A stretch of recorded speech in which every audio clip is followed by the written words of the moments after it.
여러분 안녕하세요. 건강 MC 홍민희입니다. 자, 최근 고령화 사회가 되면서 수명이 길어지다 보니까 그만큼 치아도 더 중요해진 것이 사실입니다. 한 조사에 따르면요, 65세 이상 어르신들 중에서 치아 없이 살아가시는 비율이 30%에 이른다고 하는데요. 치아 없이 앞으로 한 30년을 살아간다는 거 좀 굉장히 상상만 해도 힘든 일인 것 같아요. 자, 최근에는 만 65세 이상 건강보험 적용이 가능합니다. 임플란트의 그런 보험이 가능해지면서 30%의 비용만으로도 임플란트 치료가 가능해져서 어르신들이 임플란트를 좀 선택을 하시는데 좀 더 수월해지신 것 같은데요. 자, 이렇게 높아진 관심만큼이나 임플란트 치료에 또 관심을 많이 두고 계십니다. 궁금하신 점들 많으실 텐데요. 자, 그래서 오늘 이 시간에는요, 빠르고 안전하게 통증을 줄인 임플란트라는 주제를 가지고 자세히 알아보도록 하겠습니다. 도움 말씀 주실 치과 보철과 전문의 연재영 원장과 함께합니다. 안녕하세요. 네, 안녕하세요.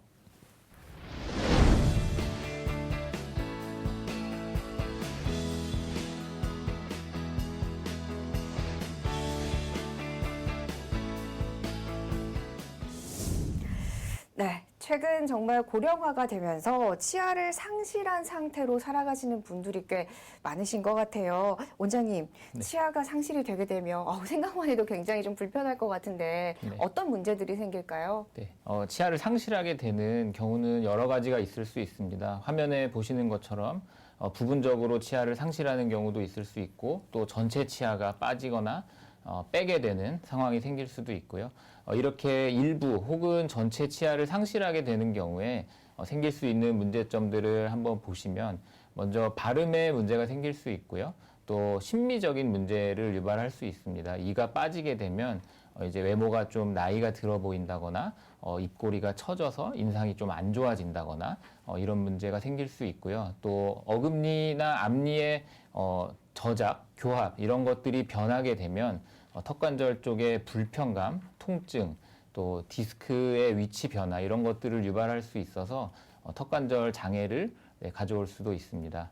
또 치아가 빠지게 되면 남아있는 치아들이 이가 빠진 자리로 이렇게 기울어진다거나, 맞물리던 치아가 빠진 자리로 솟아오르는 등의 치열의 변화가 생길 수 있고, 이것들로 인해서 이가 빠지고 남아있는 치아들도 약해지고 수명이 짧아지는 결과를 가져올 수 있습니다.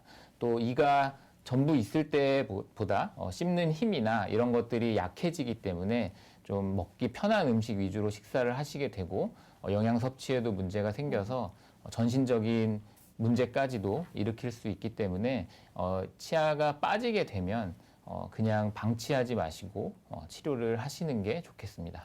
예전에는 사실 치아가 없으면 틀니를 보통 많이 하셨잖아요. 네네. 근데 그게 너무나 불편하다 보니까 요즘에는 훨씬 더 발전된 기술로 이제 네. 임플란트를 고려하시는 분들이 많이 계세요. 네. 그런데 아직까지 임플란트 하면은 뭔가 통증이 많지는 않을까, 또 비용이 비싸지는 않을까, 또 치료 기간이 오래 걸리지는 않을까, 이런 고민들을 좀 많이 하시는데 네, 어떤가요? 네.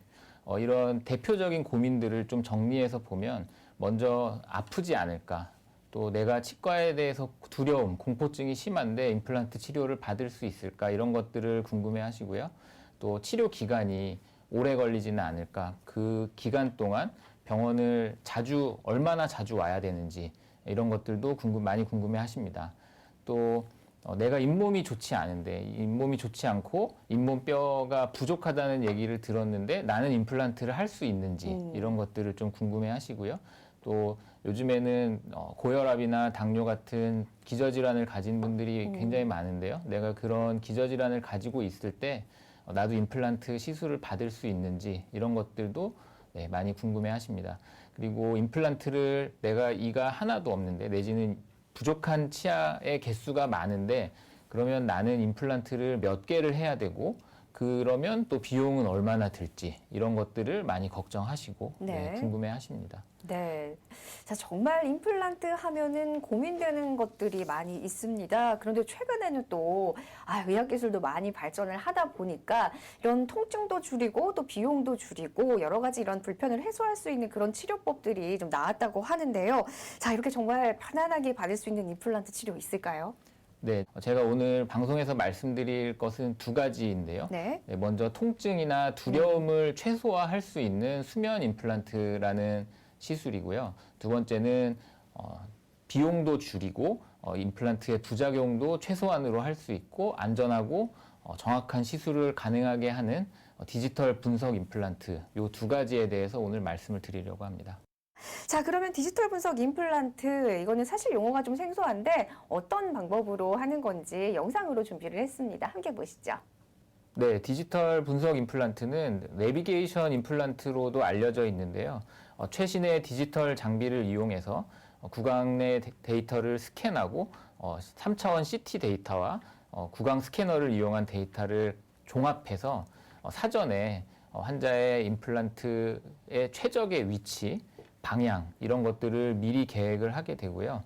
또 컴퓨터상에서 최종적으로 들어가게 될 치아의 모양을 디자인하고 이 디자인에 가장 알맞는 적합한 임플란트 위치를 사전에 계획을 하고 이 모의 시술의 결과를 토대로 그대로 환자분의 입 안에서 빠르고 정확하고 안전하게 시술을 할 수 있도록 맞춤형 수술 유도 장치라는 것을 제작을 하게 되고요. 이 장치를 입안에 장착을 한 채로 컴퓨터상에서 모의 시술을 했던 그 결과 그대로 입안에서 시술이 이루어지고 시술 전에 계획했던 것과 시술 후의 결과가 큰 차이가 없는 것을 보실 수 있습니다. 네, 자, 이렇게 영상을 통해서도 봤고 원장님의 설명을 듣고 보니까 좀 더 정확하게 과거보다 안전하게 이렇게 의사의 경험을 토대로 보다는 컴퓨터로 분석을 통해서 이렇게 하기 때문에 좀 더 안전하게 시술이 이루어진다는 점이 특징인 것 같습니다. 자, 그러면 디지털 분석 임플란트는 어떤 과정에서 이루어지고 있는지 좀 더 한번 자세히 살펴볼게요. 구체적으로 설명 부탁드릴게요. 네, 먼저 환자의 입 안을 디지털 구강 스캐너를 이용해서 디지털 이미지로 만듭니다. 과거에 치과에 방문하셔서 고무차륵 같은 것을 이용해서 입안을 본뜨기를 하는 것을 해보셨을 텐데요. 네네.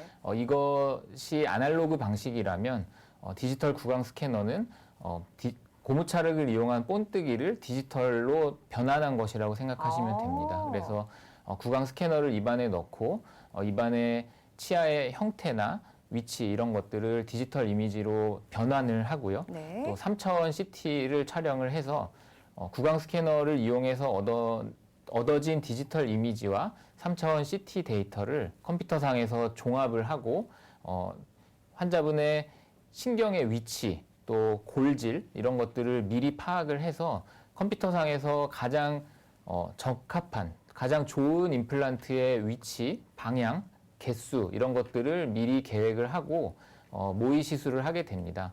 이 모의 시술 결과를 토대로 환자 개개인의 입안에 딱 맞는 맞춤형 수술 유도 장치라는 것을 제작을 하게 되고요.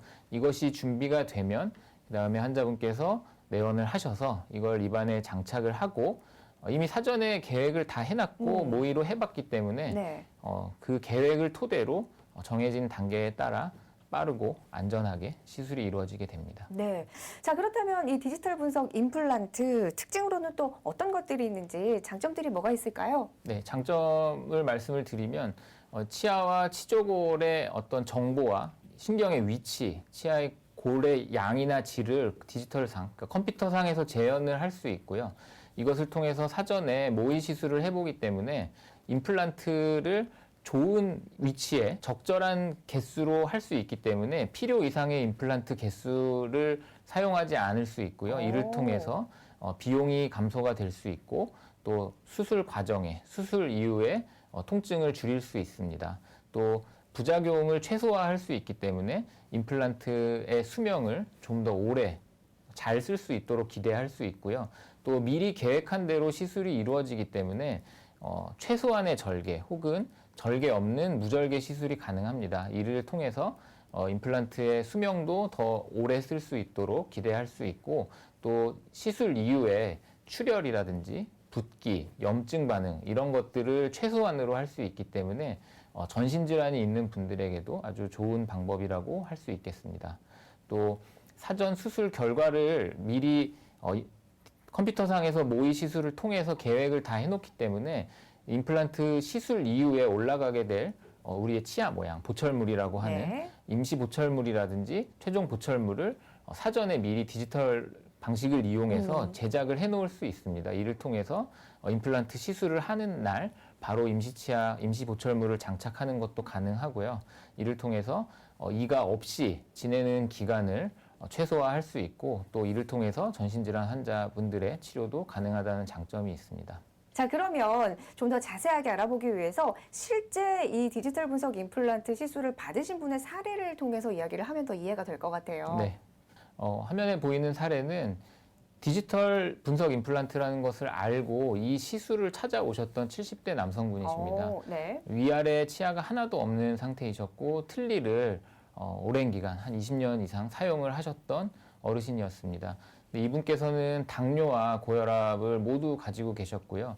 그래서 이제 임플란트 시술에 대한 두려움, 걱정 이런 것들이 좀 있는 상태에서 디지털 시술을 이용하면 전신질환이 있는 분들도 최소한의 절개로 혹은 무절개로 부작용은 줄이고 빠르고 안전하게 시술을 할 수 있다는 얘기를 듣고 이제 병원을 찾아주셨던 분이십니다. 그래서 위아래 전체 임플란트를 디지털 분석 임플란트를 이용해서 시술을 했고요. 시술 당일에 임시 치아까지 장착을 했던 사례입니다. 네. 네, 당뇨나 고혈압 이렇게 전신질환이 있으셨는데도 안전하게 시술을 받으셨습니다. 치아가 아무것도 하나도 없으셨는데 이렇게 또 앞으로의 인생이 건강하게 씹는 즐거움을 맛보실 수 있게 되셨습니다. 자, 이렇게 예후가 좋은 사례 살펴봤고요. 또 계속해서 또 다른 사례 소개해 주시죠. 대전에서 오셨던 40대 여성분인데요. 본인이 치아가 상태가 안 좋은 것을 알고는 있지만 이를 빼게 되면 사회생활을 하는데 당장 문제가 되기 때문에 치료를 차일피일 미루셨던 분입니다. 그래서 치료에 있어서 가장 중요했던 것은 이가 빠진 상태로 사회생활을 하거나 귀가하지 않기를 원하셨었고요. 디지털 분석 임플란트를 통해서 미리 계획된 임플란트 위치에 맞는 임시 보철물을 미리 제작을 해놓고 시술 당일에 임시치아도 장착하고 귀가할 수 있어서 치료 결과에 만족을 하셨던 분입니다. 지금 보시는 사례는 예후가 좋은 사례입니다. 개인의 치료 시기 또 증상, 치료 이후의 관리에 따라서 예후는 달라질 수 있다는 부분은 참고해 보시기 바랍니다. 자, 이렇게 좋은 치과 치료 방법이 나왔음에도 불구하고 일단 치과라는 그런 공포증이 네. 있으신 분도 있어요. 이런 분들을 위한 방법이 있을까요? 네, 이런 분들을 위해서 오늘 말씀드리고 싶은 것은 수면 치과 치료입니다. 말 그대로 잠이 든 상태에서 치과 치료가 이루어지고요. 전신 마취와는 조금 다른데 전신 마취는 의식이 없는 상태로 잠이 든 상태에서 치료가 이루어지는 것인데 수면 치과 치료는 의식이 없는 상태에서 하는 것은 아니고요. 좀 가수면 상태에서 그러니까 반쯤 잠이 든 상태에서 이 치료를 받는 중에 뭐 당연히 이제 혈압이라든지 맥박, 산소 포화도 이런 것들은 계속 모니터링을 하면서 진행을 해야 되고요. 많은 분들이 수면 치과 치료를 통해서 치과에 대한 공포 이런 것들을 좀 줄이고 좀 편안한 마음으로 치료를 받고 계십니다. 네. 설명은 해주셨는데 사실 믿기지 않으시는 분들 좀 계실 것 같아요. 그래서 영상으로도 준비를 해봤습니다. 함께 보시죠. 네, 지금 수면 임플란트 치료를 하셨던 분을 촬영한 영상인데요. 혹시 코 고는 소리가 들리시나요? 어머, 실제 이분이 보시는 거예요? 네, 맞습니다. 정말 푹 주무시고 계시네요. 이렇게 코를 골 정도의 편안한 수면 상태에서 임플란트 시술이 이루어지게 되고요. 병원을 여러 번 와야 할 정도로 치료 양이 많거나 이런 경우에 잠이 든 상태에서 한 번에 필요한 치료를 하루에 다 마무리할 수 있다는 것이 장점이고 이제 저렇게 좀 맨정신으로 치료를 받을 때 두려운 소리라든지 이런 것들을 잘 못 느끼시는 상태로 편안하게 잠이 든 상태에서 시술을 진행하게 됩니다. 자, 이런 수면 치과 치료 어떤 분들께 효과가 있을까요? 네, 수면 치과 치료를 권해드리고 싶은 분들을 정리를 해보면 치과 치료에 대한 공포가 심하신 분들, 또 국소 마취가 잘 안 돼서 그로 인한 통증이나 이런 것들 때문에 고생을 하셨던 분들, 또 여러 치료를 해야 되거나 긴 치료를 해야 되는 경우에 이 누워서 받는 이 긴 시간을 견디기 어려운 분들에게 좀 권해드리고 싶고요. 또 치과를 여러 번 내원하기 힘든 경우에 수면 상태에서 치료를 하게 되면 조금 더 많은 네. 오랜 치료를 할 수 있기 때문에 이런 분들에게도 수면치과 치료를 좀 권해드리고 싶고, 또 그 입안에 뭐가 들어가면 구역질이 이렇게 나오거나 또 입을 크게 벌리기 힘든 네. 분들이 있습니다. 이런 분들에게도 수면 상태에서는 구역질이나 이런 것들이 줄어들기 때문에 예. 수면치과를 치료를 권해드리고 싶습니다. 자, 이렇게 통증과 부작용에 이어서 치과 치료에 대한 두려움까지 줄일 수 있는 수면 치과 치료. 자, 그러면 이제 이게 임플란트에도 적용이 된다라는 건데, 그럼 수면 임플란트 치료를 받으신 분의 실제 사례를 한번 살펴볼까요? 네. 사례를 보시면요. 50대 남성분이신데 이분은 강원도에서 오셨던 분인데 치과 치료가 너무 두렵기 때문에 이가 한두 개씩 빠지더라도 네. 치료를 선뜻 하지 못하고 미루셨군요. 너무 상태가 안 좋아진 상태로 병원에 내원을 해주셨습니다. 그래서 이분은 수면 치과 치료를 이용해서 수면 임플란트와 디지털 분석 임플란트를 이용해서 치료를 진행을 했고요. 이렇게 치아가 상태가 안 좋아진 경우에는 식사도 잘 못하고 얼굴 안색도 좀 안 좋은 경향이 있고, 또 누군가와 대화를 할 때 입을 가리고 얘기를 하시게 되거든요. 그럼 자신감도 떨어지고. 네, 맞습니다. 예. 그래서 수면 임플란트를 이용해서 치료, 지금 남아있는 치아들을 발치하고 발치와 동시에 임플란트 식립 그리고 임시 보철물 장착까지 진행을 했고요. 잠에서 깨어난 뒤에 시술이 끝났다는 것을 알게 되고 굉장히 만족하셨던 사례입니다. 네, 왼쪽 임플란트 시술 전 사진을 보시면 남아있는 치아가 많지 않고 또 그나마 남아있는 치아들의 상태도 좋지 않았기 때문에 좀 대화를 하실 때 입도 가리고 얘기를 하시고 표정도 좀 좋지 않으셨는데요. 시술 이후에 저렇게 완성된 치아를 가지고 자신감도 되찾으시고 표정도 밝아지셔서 환자분께서 치료 결과에 아주 만족하셨다고 했던 사례입니다. 네. 그동안 공포감에 어려워서 미루셨던 분 수면 치과 치료를 통해서 정말 예쁜 치아 되찾으셨습니다. 이제는 자신 있게 웃고 말씀하셔도 될 것 같아요. 자, 이렇게 예후가 좋은 사례 살펴봤습니다. 개인의 증상이나 치료 시기, 치료 이후의 관리에 따라서 예후는 달라질 수 있는 부분은 참고하시기 바랍니다. 자, 정말 지금까지 좀 사례를 좀 보니까 치아가 빠진 개수만큼 임플란트를 다 식립을 한다면 비용도 만만치 않을 것 같고 통증도 만만치 않을 것 같은데, 근데 지금 사례들에서는 빠진 개수만큼 다 식립을 한 게 아닌 것 같아요. 어떤 원리인가요? 네, 디지털 분석 임플란트를 이용하게 되면 치아가 빠진 부분에 모두 임플란트를 심을 필요는 없고요. 네. 사전에 컴퓨터상에서 뼈의 양과 질이 유리한 가장 좋은 위치에 임플란트를 계획을 하기 때문에 최소한의 개수를 이용해서 전체 치아를 회복할 수 있는 장점이 있습니다. 어떻게 해서 개수가 줄어드는지 영상을 또 준비를 해봤습니다. 함께 보시면서 설명 들으실게요. 왼쪽은 과거에 이제 아날로그 방식으로 고무차륵을 이용한 본뜨기를 하는 것이고요. 네. 저도 해봤어요. 네, 이게 굉장히 불편하죠. 네. 네. 그래서 이렇게 이용하는 경우에는 아날로그 방식이 되는 거고, 이 데이터를 다른 뭐 CT라든지 이런 것과 같이 병행해서 분석하기가 어렵습니다. 그래서 디지털 구강 스캐너를 이용해서 3차원 CT 데이터와 합친 다음에 이렇게 이제 최종적으로 들어가게 될 보철물, 치아의 형태를 미리 디자인을 하고 이 디자인을 토대로 잇몸 뼈, 또 신경의 위치 이런 것들을 미리 계산을 해서 가장 좋은 최적의 임플란트의 위치, 방향, 그리고 개수 이런 것들을 사전에 계획할 수 있기 때문에 치아가 여러 개 상실한 경우에도 임플란트의 개수를 최소한으로 사전에 계획할 수 있다는 것이 장점입니다. 자, 그러면 이와 관련된 또 치료 사례도 궁금합니다. 어떤 사례가 있나요?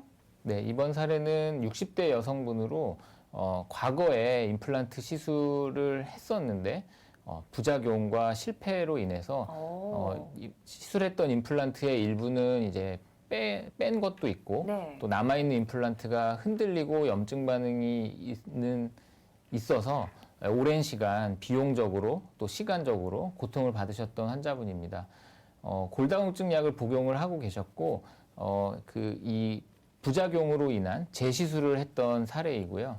디지털 분석 임플란트를 통해서 가장 좋은 임플란트가 위치하기에 가장 적합한 위치를 사전에 계획을 하고 시술이 이루어지기 때문에 시술 이후에 임플란트의 수명 또 부작용을 최소화할 수 있는 좋은 방법이고요. 특히 골다공증 약을 복용하시는 분들의 경우에는 발치라든지 임플란트로 인한 부작용의 확률이 올라갈 수 있는데 네. 디지털 분석 임플란트를 이용한 무절개 혹은 최소절개 시술을 통해서 시술 이후의 부작용을 최소화할 수 있다는 장점이 있습니다. 그래서 이분 같은 경우도 이제 왼쪽에 여러 개의 임플란트 시술을 하셨지만 지금 이제 4개만 남아있는 상태에서 이것들도 염증 반응이 있고 부작용이 있는 상태였기 때문에 이 4개를 제거를 하고 다시 시술을 했던 사례입니다. 네, 정말 이렇게 뭐 골다공증이라든지 이런 증상도 있었고 임플란트 이후에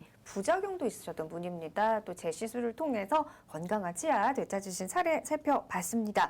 자, 그럼 계속해서 또 다른 사례를 통해 또 이야기 나눠보죠. 네, 이번 사례는 수면 임플란트와 디지털 분석 임플란트를 병행했던 사례인데요. 네. 부산에서 오셨던 40대 여성분입니다. 이분은 나이가 많지 않으시지만 당뇨와 고혈압을 가지고 계셨고 이렇게 전신질환이 있는 경우에 치아 상실을 조금 빨리 겪게 될 수 있습니다. 그래서 이분 같은 경우도 지금 남아있는 치아가 40대 여성이었음에도 불구하고 남아있는 치아가 하나도 없는 상태이셨고요.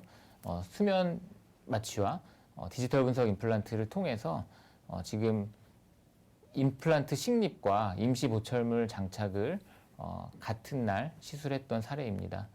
이 왼쪽 사진 임플란트 시술 전이라는 화면을 보시면 저 투명한 장치가 보이는데 저게 이제 아까 말씀드렸던 맞춤형 수술 유도 장치라는 것이고요. 네. 그러니까 환자분이 오셨을 때 디지털 구강 스캐너와 CT를 이용해서 컴퓨터상에서 모의 시술을 하고 그 시술을 토대로 저 맞춤형 유도 장치를 제작을 해놓기 때문에 저것을 입안에 장착하고 계획한 대로 시술을 하면 사전에 컴퓨터상에서 계획했던 것과 동일한 결과가 입안에서 나오게 됩니다. 네, 이렇게 해서 정말 전체 치아가 없으신 분들도 무치아인 분들도 이렇게 임플란트 한 17개 정도 심으면서 전체 치아를 수복을 하신 경우도 살펴봤습니다. 자, 이렇게 지금 보신 사례는 예후가 좋은 사례입니다. 개인의 증상이나 치료 시기 또 치료 이후의 관리에 따라서 예후는 달라질 수 있는 부분은 참고하시기 바랍니다. 자, 마지막으로 이 임플란트 치료를 받을 때 환자가 알아야 할 주의사항 이런 게 있을까요? 네, 임플란트 시술을 받기 전에 또 받는 중에 주의하셔야 될 점에 대해서 말씀을 드리면 이제 요즘은 고령화 사회이다 보니까 성인병 한두 개, 기저질환 가지고 계신 분들이 굉장히 많거든요. 뭐 고혈압이라든지 당뇨, 또 골다공증 약을 드신다든지 주사를 맞으신다든지 이런 것들은 사전에 의사에게 미리 알려주시고 필요한 조치나 이런 것들을 미리 계획하는 것이 필요합니다. 그리고 임플란트 시술 이후에 일주일 정도는 심한 운동이나 음주, 흡연 이런 것들은 안 하시는 게 좋겠고요. 특히 흡연 같은 경우는 시술 후 일주일뿐만 아니라 임플란트에 굉장히 안 좋은 영향을 미치기 때문에 담배는 피지 않으시는 게 좋겠습니다. 그리고 임플란트 시술이 성공적으로 이루어지기 위해서는 치과 의사가 신중한 계획도 필요하지만 또 시술 전과 시술 이후에 환자분 스스로의 적절한 관리가 병행되어야 예후도 좋고 오래 쓸 수 있는 임플란트를 만들 수 있습니다. 자, 이렇게 정말 좋은 디지털 임플란트 수면 치과 치료 이런 기술들이 나오기는 했지만 무엇보다도 평소에 치아를 잘 관리하고 망가지기 전에 건강하게 잘 유지하는 게 굉장히 중요할 것 같아요. 네. 어떤 방법이 있을까요? 네, 이 방송 보시는 분들께서 임플란트에 관심을 가지시고 또 내가 이가 안 좋다, 잇몸이 안 좋다라고 느끼시는 것들은 대부분 잇몸의 문제, 우리가 흔히 말하는 풍치 때문일 텐데요. 잇몸 관리에 있어서 중요한 점을 말씀을 드리면 우리의 잇몸의 대부분의 문제는 자는 동안 꽤 많이 일어납니다. 그래서 잠들기 전에 하는 양치질, 치간칫솔, 치실 이런 도구를 이용해서 잠들기 전에 입안을 깨끗하게 잘 관리하고 주무시는 것이 매우 중요하다고 할 수 있겠습니다. 네, 중요한 팁입니다. 잠들기 전에 꼭 잘 관리하자 명심하시기 바랍니다. 자, 이렇게 오늘 이 시간에는 치과 보철과 전문의 연재용 원장과 함께 빠르고 안전하게 통증을 줄인 임플란트라는 주제로 자세히 알아봤습니다. 원장님 도움 말씀 고맙습니다. 네, 감사합니다. 네, 오늘 건강한 치아를 위해서 다양한 정보 드렸는데요. 모든 치료법에는 사실 부작용이 따를 수 있습니다. 그리고 또한 치료 효과 역시 개인마다 차이가 있을 수 있다라는 부분들은 참고하시기 바랍니다. 그리고 가장 좋은 방법은요. 혼자 인터넷에 막 검색하고 찾아보지 마시고 빠르게 전문의를 찾아가셔서 상담을 받아보시는 거, 이 부분이 굉장히 중요할 것 같아요. 그리고 치료 방법도 빨리 찾으시고 적절한 치료법으로 건강한 치아를 되찾으시는 거 굉장히 중요하겠죠? 이 부분 기억하시기 바랍니다. 오늘 저희가 준비한 순서는 여기까지고요. 다음 이 시간에도 건강 정보로 다시 찾아뵙겠습니다. 시청해주셔서 고맙습니다.